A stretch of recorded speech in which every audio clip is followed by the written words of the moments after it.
কোরআনের কোন কায়দা কাম তারা জানে না। শুনো একটা কথা শুনিয়া অন্য একজনের কান কথা শোনার পরে পাঁচ ওয়াক্ত নামাজের কোনো খবর নাই। এরপরে দেখা যায় ছোটখাটো মাসলা নিয়ে তারা একেবারে এলাকা মহল্লা মাথায় করে তোলে। কথা বলেন ঠিক কিনা? ঠিক কিনা? এগুলো জানতে হবে, আগে বুঝতে হবে। এজন্য আল্লাহ রাব্বুল আলামিন বলেন ফাযকুরুনি আযকুরুকুম ওয়াশকুরুলি ওয়ালা তাকফুরুন। আল্লাহ তাআলা বলেন যদি তোমরা আমাকে স্মরণ করো আমি আল্লাহ তোমাকে স্মরণ করব, আর যদি আমাকে স্মরণ না করো আমি আল্লাহ রাব্বুল আলামিন তোমাকে আমি স্মরণ করব না। আল্লাহ আবার ছোট্ট আর একটা কথা বলে দিয়েছেন ওয়ালা তাকফুরুন। আল্লাহ তাআলা বলেন তোমরা কখনো নাশুকরকারী হইও না। তোমরা যেরাম আছো, যেরাম খাচ্ছ, যেরাম পড়ছো, যেরকম ভাবে তোমরা বেড়াচ্ছ, এটা তোমাদের ক্ষমতায় হচ্ছে না। আমি আল্লাহ তাআলা তোমাদেরকে যেভাবে চালাচ্ছি তোমরা সেইভাবে চলতেছো। এতে তোমরা অখুশি হইও না, নারাজ হইও না। এতে খুশি হয়ে আমি আল্লাহ রাব্বুল আলামিনকে শুকরিয়া জানাও, তাহলে আমি আল্লাহ রাব্বুল আলামিন তোমার প্রতি খুশি হয়ে যাব, আর আমি বেশি বেশি করে তোমার নিয়ামত বাড়িয়ে দেব। বলেন সুবহানাল্লাহ। জোরে বলা যাবে না সুবহানাল্লাহ? আল্লাহর কথা শুনেও মানুষ খুশি হয় না। আল্লাহ যদি বলে তোমাকে যাকাত দিতে হবে, কিছু কিছু নাদান মূর্খ আছে তারা বলে আল্লাহ বোধহয় আমাদের প্রতি জুলুম করেছে, অর্থ বের করে নেবার জন্য বলেন নাউজুবিল্লাহ। আল্লাহ যদি বলে তোমার এখন জিহাদের ময়দানে যেতে হবে, কিছু নাস্তিক বলে জিহাদের ময়দানে যে জীবনটা কেন শেষ দিব, এখনো আমার স্ত্রী পরিজন সন্তানেরা আছে, সামনে এখনো আমার হায়াত বেঁচে থাকবে, আমার জীবনের আশা ভরসাগুলো আমি সব পূরণ করতে পারবো, ওই কথার ভিতরে আমি যাব না। এরকম কিছু লোক আছে না নাই? কিন্তু আল্লাহ রাব্বুল আলামিন বলেন ফাযকুরুনি আযকুরুকুম, আমাকে স্মরণ করবা। কেমন করে স্মরণ করবা? আমি তোমাদের কোরআনের মধ্যে যা অর্ডার করেছি সেইভাবে আমাকে স্মরণ করতে হবে। দুইটি বিষয় নিয়ে কোরআন নাজিল হয়েছে। কয়টি বিষয়? কথা বলেন। দুইটা বিষয় নিয়ে কোরআন নাজিল হয়েছে। একটা হলো হুকুম আর একটা হলো নিষেধ। একটা আদেশ আর একটা নিষেধ। একটা করা যাবে, এটা করা যাবে না। এই দুইটা বিষয় নিয়ে কোরআনুল কারীম নাজিল হয়েছে। কিন্তু আমরা আল্লাহ তাআলার এই দুইটি বিষয়ের উপরে আমরা কেউ কিন্তু খেয়াল করি না। নিজেদের মন গড়া মতন আমরা চলি, নিজেদের মতো আমরা চলি। ভাইরা আমার, নিজেদের মতো যখন আমরা চলবো, আল্লাহ তাআলা বলছেন ওয়ালা তাকফুরুন, তোমরা আমাকে অস্বীকার করেছো, তোমরা নাশুকর করেছো, তোমরা অকৃতজ্ঞ হয়ে গেছো। আর যখন অকৃতজ্ঞ হয়ে যাবা আমি আল্লাহ রাব্বুল আলামিন তোমাদের উপরে অখুশি হয়ে তোমাদের সমস্ত নিয়ামতগুলো আমি উঠাইয়ে নেব, আর এটা হবে তোমাদের জন্য গজব। বলেন নাউজুবিল্লাহ। এটা আমাদের কাছ থেকে উঠাই নেবে। কিছু বলার আগে জানতে হবে, কিছু শেখার আগে শুনতে হবে। নিজেদের আমলের দিকে খেয়াল করতে হবে। যদি কারোর 50 বছর বয়স হয়, কারোর যদি 70 বছর বয়স হয়, ওই বয়সের মধ্যে আমার হিসাব করতে হবে কত রাকাত ফরজ নামাজ আমি আদায় করেছি, কত রাকাত নামাজ আমি ছেড়ে দিয়েছি, কয় জায়গায় বড় আকারের কবিরা গুনাহ করেছি, কয় জায়গায় আমি সগীরা গুনাহ করেছি। এটা নিজে গবেষণা করতে হবে, চিন্তা ভাবনা করতে হবে। দিল দিয়ে এই দিলের আদালতে আপনাকে বিচার দিয়ে এখানে উকিল সেট করে আপনার প্রশ্ন করে এর উত্তর বের করতে হবে। এটা করার পরে যখন আপনি বুঝে যাবেন আসলে আমার হায়াত হিসাবে নামাজ ছেড়ে দেওয়া হয়ে গেছে বেশি, আমার হায়াত হিসাবে আমার পাপ করা হয়ে গেছে বেশি, আমার এই পাপগুলোর থেকে তওবা করে আমার আল্লাহর রাস্তায় ফিরে আসতে হবে। তাহলে আল্লাহ বলছেন ওয়ালা তাকফুরুন, তাহলে তোমরা আমার অকৃতজ্ঞ বান্দা হবে না। আর ফাযকুরুনি আযকুরুকুম হবে তখন যখন এইভাবে অনুশোচনা করে ফিরে এসে আমি আল্লাহকে ভালোবাসবে, তখন আল্লাহ রাব্বুল আলামিন আমাদেরকেও ভালোবাসবে। বলেন সুবহানাল্লাহ। বাইরে আমার হেদায়েত নিতে কিন্তু পয়সা লাগে না। হেদায়েত কোথাও কিনতে পাওয়া যায় না। হেদায়েত শুধু আপনার গবেষণা করলে আপনি পেয়ে যাবেন।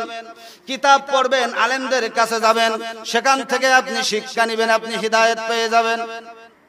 আল্লাহর ওলিগণ কেমন ওলি হয়েছেন আল্লাহর ওলিরা কেউ না কেউ এক একটা পাপের ভিতরে নিমজ্জিত ছিল, এক একটা পাপের ভিতরে তারা ঢুকেছিল, কিন্তু পাপটা ছেড়ে দিয়ে এমন একটা মাহবুব বান্দা হয়ে গেছে, আল্লাহ তাআলা ওই বান্দার প্রতি রাজি খুশি হয়ে গেছে। বলেন সুবহানাল্লাহ, রাজি খুশি হয়ে গেছে। যেমন একটা ঘটনা মনে পড়ে যায়, সবচেয়ে বড় একজন শ্রেষ্ঠ ডাকাত ছিলেন ডাকাত বসিরউদ্দিন। এই ডাকাত বসিরউদ্দিন প্রতিদিন সে ডাকাত করত এলাকার ভিতরে, নিজের এলাকা ছেড়ে অন্য একটা এলাকায় ডাকাত করতে যেত। ওই ডাকাতি দলের ভিতরে 40 জন সদস্য ছিল। কয়জন? 40 জন সদস্য ছিল। একদিন রাত্রি যখন অস্ত্র শস্ত্র নিয়ে যখন সাজগোজ করতেছেন, ওই ডাকাতের স্ত্রী ভালো পরেশগার ছিল, ভালো নামাজিওয়ালা ছিল, তার স্বামীকে ডাক দিয়ে বলতেছেন, ও আমার প্রাণের স্বামী গো, তুমি আর ডাকাতি করবা না, ডাকাতি করিয়া এই অন্যায় খাবার, এই হারাম খাবার তুমি আমাদেরকে খাওয়াইও না। ডাকাত বসিরউদ্দিন বলে, স্ত্রী যেভাবে হোক আমি তোদেরকে খাওয়াবো, যেভাবে হোক তোদেরকে আমি পড়াবো, তুই হলি আমার স্ত্রী, আমি তোদেরকে যেভাবে চালাবো চালাইতে হবে। স্ত্রী স্বামীকে আর এতে পারে না। সন্ধ্যার সময় ডাকাত বসিরউদ্দিন 40 জন সদস্য নিয়ে এবার একটা এলাকা পাড়ি দিয়ে আর একটা এলাকায় যখন ডাকাতি করতে যাবেন, ওই সময় একটা জঙ্গল পাড়ি দিচ্ছেন। ওই জঙ্গল পাড়ি দেওয়ার সময় ওই বসিরউদ্দিন ডাকাতির কানের মধ্যে একটি বাচ্চা ছেলের কান্নার আওয়াজটা ঢুকে গেল। যখন বাচ্চা ছেলের কান্নার আওয়াজ ঢুকে গেল, এইবার বসিরউদ্দিন থমকে দাঁড়িয়ে গেল। এত রাত্রে কেন এই জঙ্গলের ভিতরে একটা বাচ্চা কাঁদে? ওই জঙ্গলটা হালকা একটু পার হওয়ার পরে একটা মাদ্রাসা আছে, ওই মাদ্রাসাটায় ওই ছেলে পড়াশুনো করে, কোরআনের তালিম দেয়, হাদিসের তালিম দেয়, রাসূলের মহব্বত সে অন্তরে নেয়, আল্লাহ দিনে আল্লাহ রাসূলের কথাগুলো সে শেখে। ওই বাচ্চাটা ওইখানে বসে বসে কাঁদতেছে, কিন্তু ডাকাত বসিরউদ্দিন কানে যখন এই আওয়াজটা গেল, ডাকাত বসিরউদ্দিন 40 জন সদস্যকে ডাক দিয়া বলেন, ও আমার সদস্য ভাইরা, তোমরা এখানে দাঁড়াও, আমি আর সামনে ডাকাতি করতে যাব না। গভীর জঙ্গলে একটা বাচ্চা কান্দে, বাচ্চাটাকে কেন কান্দে আমার এটা দেখতে হবে, এটা আমার বুঝতে হবে।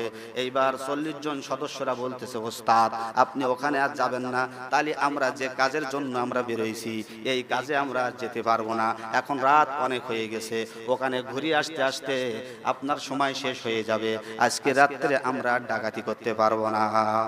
ডাকাত বসিরউদ্দিন বলেন, ও আমার সদস্য ভাইরা, আমার মনের ভিতরে ওই কান্নাটা বেঁধে গেছে, ওই কান্নাটা এমন ভাবে ধাক্কা দিছে, আমি আর এক কদম ডাকাতি করতে যাওয়ার জন্য পা আমার সামনে অগ্রসর হতে যাচ্ছে না। এইবার ওদেরকে রেখে ডাকাত বসিরউদ্দিন হাঁটতে হাঁটতে জঙ্গলের কিনারায় যেয়ে দেখে রাস্তার কানায় একটা মাদ্রাসার বাইরে বসে বসে একটা বাচ্চা ছেলে কাঁদে। বাচ্চা ছেলেটার কাছে যেয়ে বলে, ও বাবা তুমি কেন কাঁদো, তোমার সমস্যাটা কি, তুমি আমাকে একটু বলো। ওই বাচ্চাটা বলে, আপনি কি? আমি জানি না হে ফতিক, এত রাত্রে কেন আপনি আমার কাছে আসছেন আমি জানি না, বুঝি না, তবে আমার বিষয়টা আপনাকে আমি জানাতে চাই। আমার বিষয়টা হলো এই রকম, আমার বাবা নাই, আমার মা নাই, আমি বড় এতিম মানুষ, আমি এই মাদ্রাসায়টা পড়াশোনা করি, কিন্তু এই মাদ্রাসায় পড়াশোনা করার জন্য যে তেলের দরকার হয় ওই তেলটা আমার আর নাই, কিন্তু এতিমখানা মাদ্রাসা অনেকেরও তেল নাই, আর কারোর সাথে পড়ার জন্য ওই আলোর ভাগি অংশীদার আমাকে কেউ নেয় না, আমি গরিব মানুষ, আমি এতিম মানুষ, এই জন্য রসুলের মহব্বত আমি করতে পারি না, রসুলের কিতাবখানা পড়তে পারি না, আল্লাহর কিতাবখানা আমি পড়তে পারি না, এই জন্য আমি রাস্তার কিনারায় বসে বসে কাঁদি। সুবহানাল্লাহ বলা যাবে না? যখন এইভাবে ওই বাচ্চাটা বলল, বসিরউদ্দিন বড় ডাকাত, অন্তরের ভিতরে কথাটা গেঁথে গেল, অন্তরে আঘাত লেগে গেল। আহারে, একজন ছাত্র মানুষ কোরআনের খেদমতের ভিতরে বসতে পারে না, কোরআনের দর্শ নিতে পারে না, হাদিস কোরআন বুঝতে জানতে শিখতে পারছে না, এটা তো সহ্য করা যায় না, আমি আর ডাকাতি করব না। এবার ওই ডাকাতটা বলল, বাবা তুমি এখানে বসো, আমি একটু পরে আমি আসতেছি। এইবার ডাকাত বসিরউদ্দিন ওখান থেকে চলে গেল। ডাকাত বসিরউদ্দিন যে এবার ওই এলাকার ভিতরে একটা দোকানের মধ্যে চলে গেল। দোকান থেকে বন্ধ রয়েছে। দোকানদারের বাড়ি কোথায়? বাড়িতে চলে গেল। বাড়িতে যাওয়ার পরে যখন দরজায় আঘাত করেছে, লক করেছে, দোকানদার বলতেছে কে বাইরে?